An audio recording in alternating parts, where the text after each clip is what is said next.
বন্ধু, আমি যদি মারা যাই তাহলে কি তোর কষ্ট হবে না? ভালো কথা বলেছিস। তাহলে মারা যাওয়ার আগে আন্টিকে বলে যাস, মা আমি যদি মারা যাই তাহলে আমার বন্ধুদেরকে ডাল ভাতের বদলে বিরিয়ানি খাইয়ে দিও। সালা অনেকদিন হয়েছে বিরিয়ানি খাই না। আরে মজা করছি না, সত্যি সত্যি বলছি। তোর কি একটু খারাপ লাগবে না? না, একটুও খারাপ লাগবে না। তোকে তো আমার মনেই পড়বে না। ও আচ্ছা।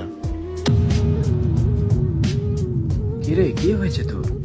হট করে এরকম মন খারাপ করে আছিস কেন? কিরে, কথা বলছিস না কেন? কি হয়েছে বল আমাকে। আমি আমার জীবনের কোনো মানে খুঁজে পাচ্ছি না। মনে হচ্ছে আস্তে আস্তে আমি সবকিছু হারিয়ে ফেলছি। কেরিয়ার, সম্পর্ক, শান্তি সব যেন বালির মতো হাত থেকে ফসকে যাচ্ছে। তুই কি জানিস শরৎকালে গাছ যখন তার পাতা ঝরিয়ে দেয় তখন কি সে ভাবে সে সবকিছু হারিয়ে ফেলছে? জানি না, হয়তো। গাছ আসলে কিছু হারায় না, সে শুধু তার জায়গা খালি করে যাতে বসন্তে নতুন এবং সতেজ পাতা গজাতে পারে।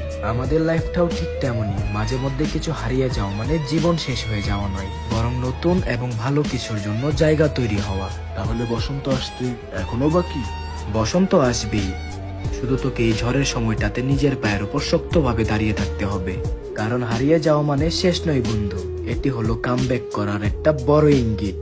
আচ্ছা বাবা, বুঝেছি। আমাকে আর জ্ঞান দেওয়া লাগবে না, চল চা খেয়ে আসি। আরেকটা কথা শোন,